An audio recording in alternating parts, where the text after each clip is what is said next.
It's complete intentionality. It's a lot of things of knowing your child's heart. Every child's different. Knowing your child's personality, because we all have an example of what we want kids to be. But every kid's different. Their personality is different. We can change their character, but we can't change their personality. That's the biggest thing. And then really, it's just those intentional steps, real conversations. How are we having real conversations?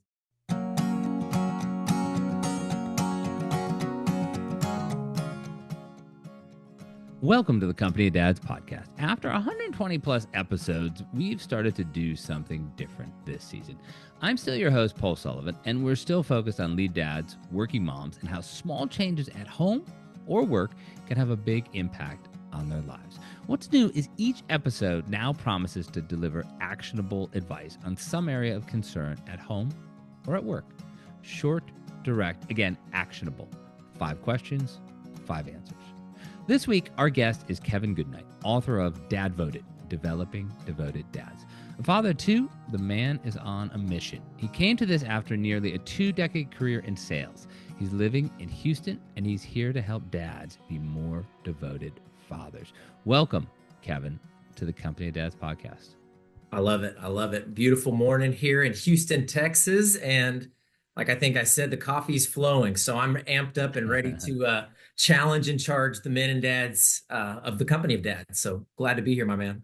Love it. So 2 decades in sales. What brought you to dad work? And, what can other dads learn from your journey? Wow, that's a great question. And look, even 5 years ago, 3 years ago, if you would ask me this question, it was about building my own kingdom. I was that corporate guy. I was climbing the ladder. I was doing what you're supposed to do, right? In quotations, making That's money. air quotes there Air for quotes. people just listening to this. Yeah.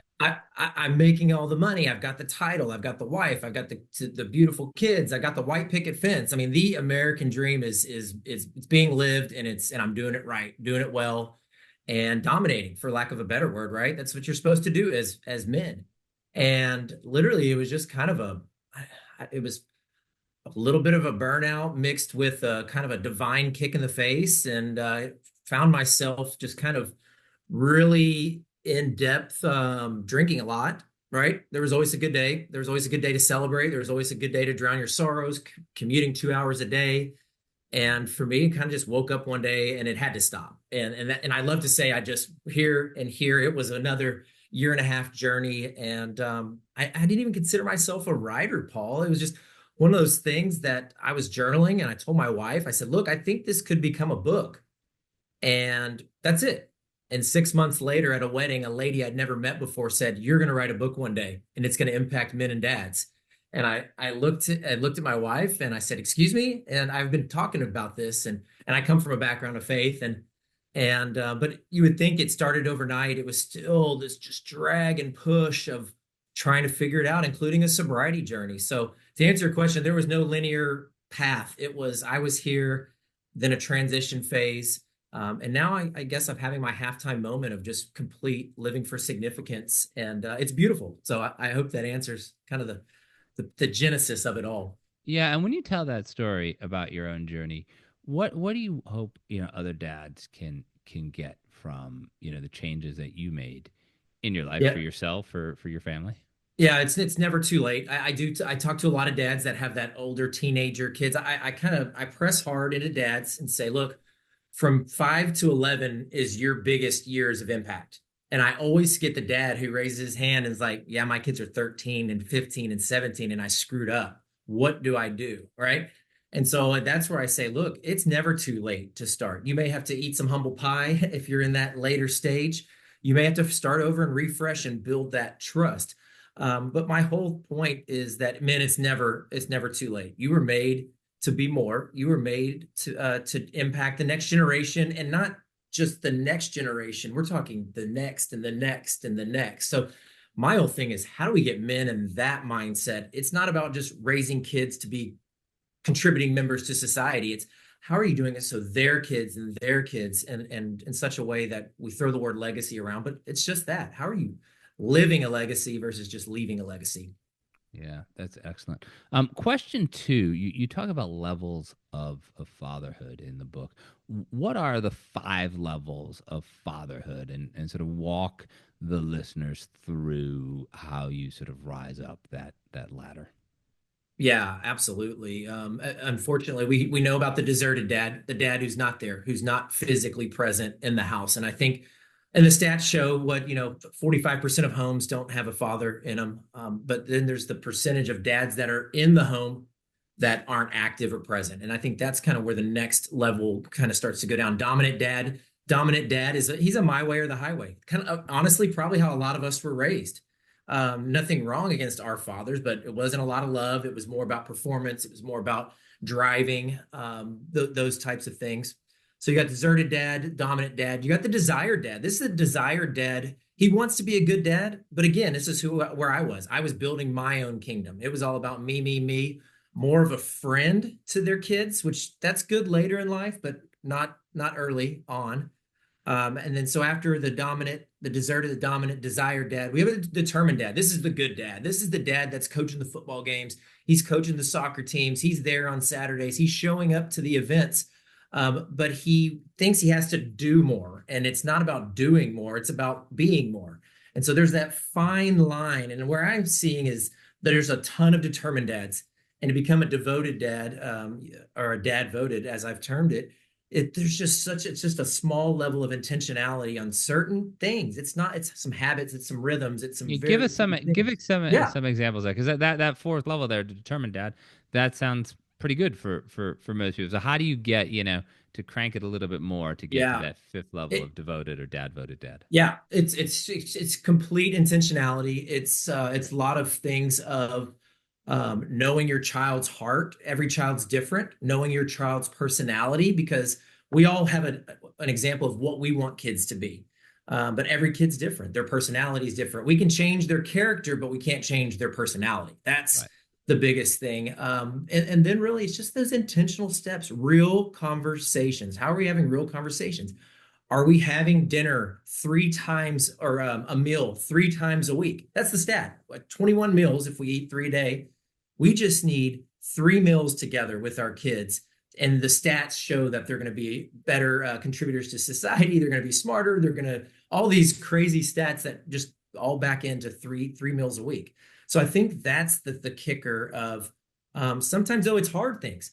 Like if an event or an activity isn't feeding your family, a kid's doing travel sports and it splits the family, maybe you have to make that tough decision and not do that travel sport. We did it. We quit year-round swim because we were 2 hours a day, wife going left, I'm going right, Yeah. and we never saw each other.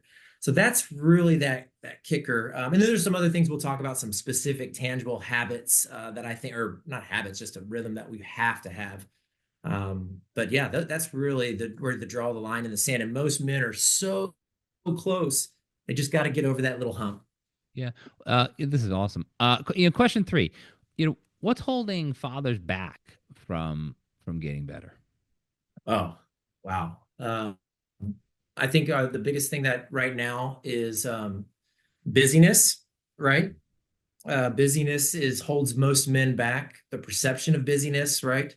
That's probably the number one thing. And then there's just some fear. I think a lot of men just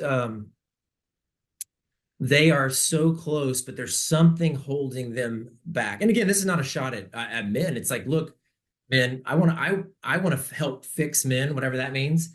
But at the end of the day, I want them to change their mindset about the next generation. What are you doing to lead the next generation? Teaching, training, inspiring your kids just to be a little bit better. That's probably the biggest thing that I see that's holding men back, is they just don't know where to start. They're scared about technology. They're scared about having tough conversations. All of a sudden, the kids become teenagers and peer influence takes over, and you're going, holy crap, what happened? And they just white knuckle through life, and they're good at work. They're accepted at work. They're good at work. They're making the money. So they go where they're accepted.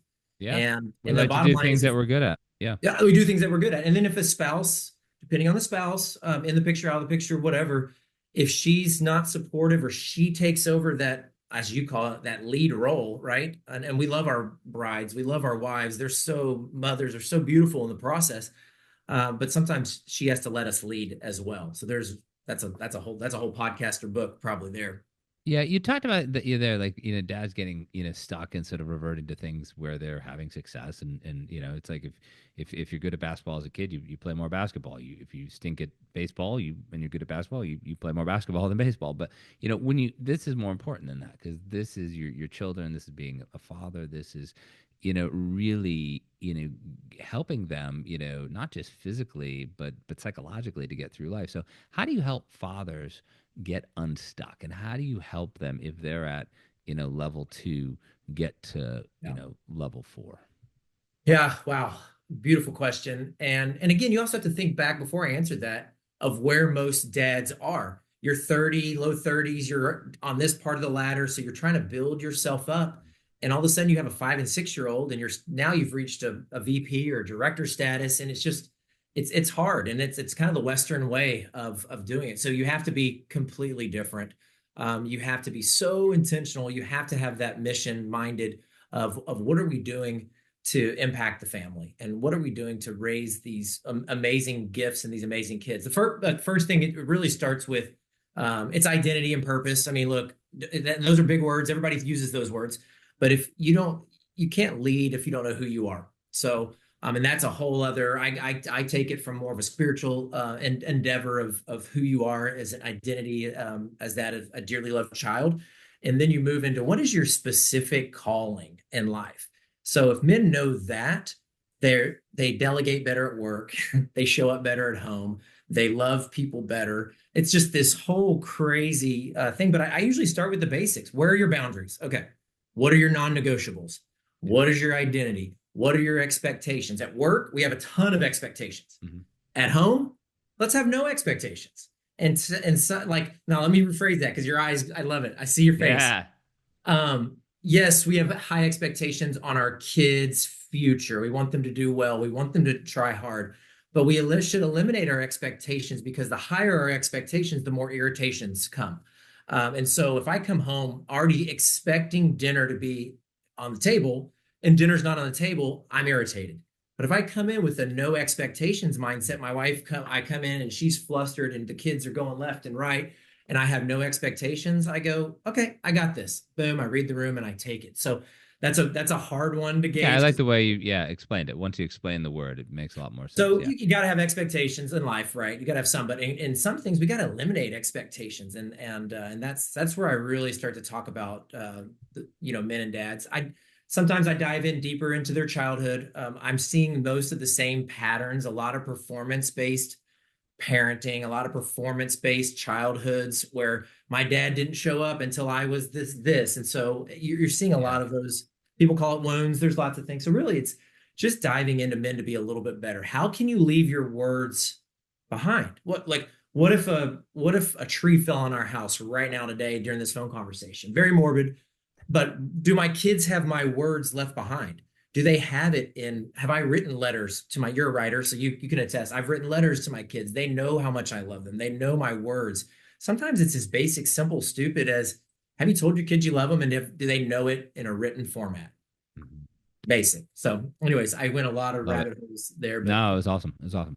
All right. Question 4. And a lot of what the company does is we try to sort of connect the home and work, and understanding that for many people, not everyone, but for many people, COVID really changed that dynamic, that there's, more work at home and more home at work. And you talk at one point about, you say something interesting here about having a mission and values at work, but not at home. Yeah. And I want you to really kind of drill down on that. Why is that? Why is that, the case? And how do you create a mission and values at home the way, you have one at work, and why you're there. You know what you're supposed to do. So how do you create that at home? Man, that's beautiful. And it's just that I sat, this light bulb went off, and I'm a part of another nonprofit that speaks a lot on this. But really, I was at a meeting. I spoke to 50 dads, and I said, okay, raise your hands if you at corporate have a mission, vision, and values. 50 hands went up. I said, how many of you have that at home? One hand stayed up. I go, why do we not do that? Like, it's the whole, if you don't know, it goes back to that identity. If you don't know who you are, values, right? Your values are who you are. So when I need to discipline my kids, I can then go back to, hey, our value statement that we're leaders, that wasn't you being a really good leader, right? So I can then use that. And then, or if we're reading scripture or something and the word, one of our values pops up, my kids know it and I'm able to, they know who they are. So that's kind of your values. Same with a company. Company needs to know what their values are. Mission statement. What do you do every day to accomplish the vision? Vision is big picture. What is our 150-year goal or what is our ultimate existence for this company? Well, what's your ultimate existence as a parent? Is it just to raise the next generation, or is it to raise the Sullivans for 5 to 7 generations down the road? So I'm having trouble with the 3 right now. I mean, yeah. that's a lot. Let's not get ahead of ourselves here. Dude, I got a teenager, and I got a preteen. So I feel we had the first girlfriend breakup last week. So, dude, I'm in the throes of it. I don't, and tell your listeners as they can hear, I'm not some PhD. I'm just a good old dude from Texas who's just trying to be a little bit better. And, but yeah, so now you got me up. But mission, vision, and values. Yeah. What do you do every day to accomplish the vision? And it doesn't have to be this astronomical paragraph. I'm talking 5 to 7 words, a statement. And then you post it in your house and everybody sees it every day. And then you can refer back to who you are. And just the same as I see so many companies that I consult with too, they have the mission, vision, and values, right? Posted on the wall, but do you live them, right? And my kids, it's a level of accountability. My kids keep me more accountable at times than I keep them accountable, which is a good thing. That's a good thing. This is awesome. We're coming to question 5 too soon, but this has been thoroughly enjoyable. So question 5. Well, let's back up to, I got a tangible for, okay. I got something here's what I'm seeing for dads, right? I pulled LinkedIn a couple months ago because I'm trying to find out what's the biggest problem fathers are facing, right? Where are we at? And again, I've shifted into that preteen teenager year, and maybe I positioned the question as such, but all 3 things came in at about a 33%, all 3 topics. So they're 3 big topics. Peer influence, number 1. Yeah. Having tough conversations was number 2 or 3, I can't remember. And then technology. We all know the technology piece. There's lots of ways we need to be working around technology, but tough conversations, technology, and peer influence. So I started looking at my boys, and I have 2 boys. One boy he's doing all the right things that you check on the box. I mean, he's in the faith-based acting program. That his friends have good parents. They're good kids. They're going to make mistakes, but they're good kids. My second son is hanging around the athletes. And there's a little bit, I was an athlete, so I know the crowd. They're a little more rambunctious in nature. And some of the parents are a little bit rougher around the edges. And nothing against them. I'm still a mess, but I've been a mess most of my life. And so I started thinking, how do we reach the next generation? And sometimes it's just as simple as opening up your house. And so I've got 2 things. For my teenager, I created something. I haven't copyrighted it yet. So if somebody steals it, whatever, take it and run. I'm calling it BBQ&A. So we're in Texas, BBQ&A, and it's literally a fire, food, and we just have conversation. And they're 8th and 9th graders. Sometimes it's epic. Sometimes it's about farts and stupid stuff. I mean, they're 14-year-old boys. But the other day I asked the question, tell me what a good friend is. And all of a sudden we started getting answers around the fire pit. What is a good friend? And then we started hearing, hey, did you hear that this guy was stealing alcohol from the gas station? So you start hearing things and you're like, okay. So that's being real intentional with my kids. And I picture this BBQ&A being something when they're seniors, they still come over, right? That's the goal. My house is a safe place for them to come hang out. For my youngest, little rougher kids group, we're doing a backyard Bible study. And it's just that it's a ministry called Practice Ministries. And we just get them, and I'm bringing in the boys, but when the dads follow. So I'm able to help and speak into the boys, and the dads are coming. And and I'm having dads tell me, hey man, just that 8-minute drive from my house to your house to do this, we had a really cool conversation, right? It's how do we create space to have those conversations? So that's, I know I cut you off there, but that's just too important for men and dads to know. It's like, sometimes it's a fire and some really good food. And where I think most dads are pretty good at that, right?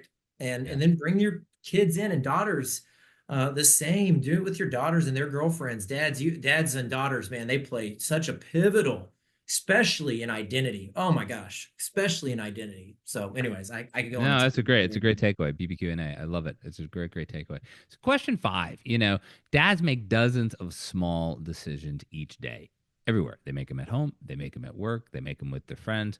Some of them turn out great. Some of them not so great. If you're at work and you're in sales and you order, I don't know, 1,000 gray shirts. Turns out nobody likes gray shirts. You don't order 1,000 gray shirts again, and you move on. But at home, we often think that those small decisions, maybe they're having a bigger impact. Maybe they're not. Maybe it's sort of a sum total of all the small decisions. How do you help though? How do you help fathers who want to be dad voted? How do you help them make those small decisions, make those big decisions, so it Yeah, ultimately fulfills the mission of that family? man, I love it. The small, it's a mindset. When you drive in and you've had a day, you've gotten kicked in the face, right? Bad sales day, you've got kicked in the face. Your kids don't care. When that door opens, they want their dad. Mhm. And I think it's a reset. Every day's a reset. And so when I pull up in the driveway, when I was commuting 2 hours, it was a literal like take a deep breath, say a prayer. Okay, here we go. We're going into the fun part of your day. And it's that shift. And then it's put the phone up. They don't care. Turn it off. Unless you're saving lives, get away. And it's hard. It's because every day, and then make that same decision the next day, Yeah. and then make that decision the next day. And then you start to see fruit. You start to see things like I went and spoke at Dallas a couple months ago, and my kids had the day off from school. And I asked a 13-year-old and an 11-year-old, hey, I'm driving to Dallas and back tomorrow. So 7 hours in the car, 1 hour speaking engagement. Do you want to come? Their day off. You would think the average teenager is like, nope, I'm out. They both were like, where do we sign up? Yes. And I'm like, it made me sit back and go, maybe I'm doing something right. My kids want to be with me. So you're gonna swing and miss. But are you driving them to Dallas in a Lamborghini? I mean, do you have like a really cool car or something? Like, Bro, be it's honest here. it's the minivan. We're just bumping Okay, it. then you got him in the minivan. Then Yeah. there's no street cred. No offense, but like if you had the Lamborghini, then I get it. But not, yeah, And the that's boys are love. back there slinging books. They're selling books. And so there's an entrepreneurial bug kind of growing there. And I'm like, okay, this is really freaking cool. We're going to mess up. We're going to yell accidentally. We're going to get feisty. But I also think the bookends of a man's day are the most important. How do you start your day? How do you end your day? Also, with yourself and your kids. Your bookends with your kids are somewhere in here. What's the first thing they see when they come in and see you in the morning or not? How do you hear from your kids? And then the last, how do you put them to bed at night? Is it a beautiful time of storytelling, of encouragement? For us, it's also prayer, and I'm just like speaking life into my kids, like you are leaders, right? Like a lot of that's just identity. When we're leaving, we're speaking truth and identity into our kids. You are different. You're a leader. You're not like other kids. Like there's all these things. So bookends. So how I guess it's all about the bookends. If we had to back it in, how do you start your day and end your day? How do you start your kid's day and end your kid's day is probably the biggest thing. All the rest is just a lot of sludge, I guess, in the middle of the day. Kevin Goodnight, author of Dadvoted, Developing Devoted Dads. Thank you so much for being my guest today on the Company of Dads podcast. Absolutely. My pleasure, Paul. Thank you for listening to another episode of the Company of Dads podcast. I really appreciate you tuning in week after week. Just want to use this moment here to thank the people who make it possible. Number one, of course, Helder Mira, who is our podcast editor. We also have Skip Cherryholmes, who many of you know from the Lead Dad Diaries. He's taken over our social media. Terry Brennan is helping us with our audience development, and Emily Servin is there each and every day helping with the web development. I can't do any of this without an amazing board of advisors. So I just want to say thank you to all of you who help, and I want to say thank you to everyone who listens, and hopefully you'll tune in again next week. Thanks so much.